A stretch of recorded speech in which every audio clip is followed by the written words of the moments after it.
Alan was a loving child. He was really good with family and children, older people. He was a good kid. Well, it was spring break in April '85, and it was his week to go stay with his dad. 18 days later, he was found in the Flint River. And initially, they ruled it an accidental drowning, even though he had some levels of some type of alcohol in his system.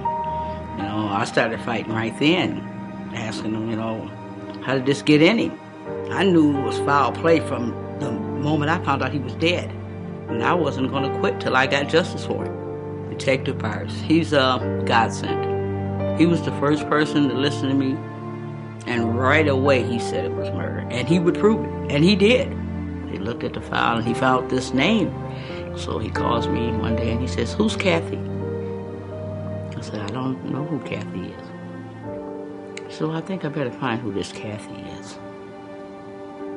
Comes to find out, Kathy was actually an accomplice. She was actually there when they were poisoning Alan.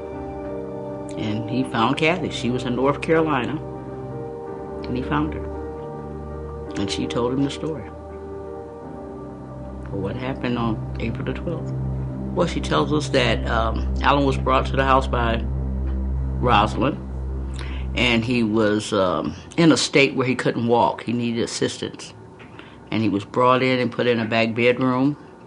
He was given Kool-Aid, and some liquid was poured into this Kool-Aid out of a little bottle that Montiel had, that he poured it in there. And then he ordered her to go in there and scramble some eggs. And while she was scrambling the eggs, he poured more of this poison in Alan's eggs. And then he tried to get Kathy to feed him to Alan. And Alan wouldn't eat him from her. His stomach was hurting because of what they had already gave him. And Rosalind took the plate and said, "I'll get him to eat him." And Kathy left the room, and Rosalind was feeding him the eggs. And a short period later, Rosalind and Montiel came out of the room, with Montiel carrying Alan in his arms, and he's unconscious. And they leave the house, and they stay gone a while. When they come back, their shoes and their pants are wet and muddy. And Montiel told Kathy he drowned him. Jerry and them had put the case together, thought it was a really good case, took it to David Leyton's office. A lady there by the name of Jennifer McKellar was going to read over the case, all the evidence that we had. And she told me within 6 weeks that they would, have arrest warrants out for these people. The day I got up and went to the prosecutor's office, thinking I was going to meet with David Leyton, I thought it would be the happiest day in my life.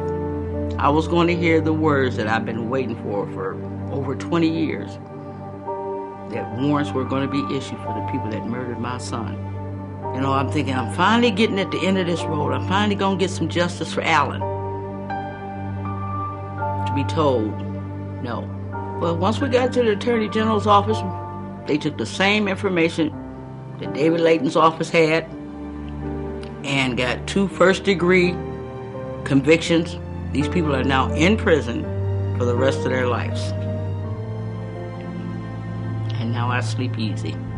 David Leyton shut the door on me every time I came down there. I have never been so disappointed in my life as I am with David Leyton. David Leyton is not the person for the Attorney General's job.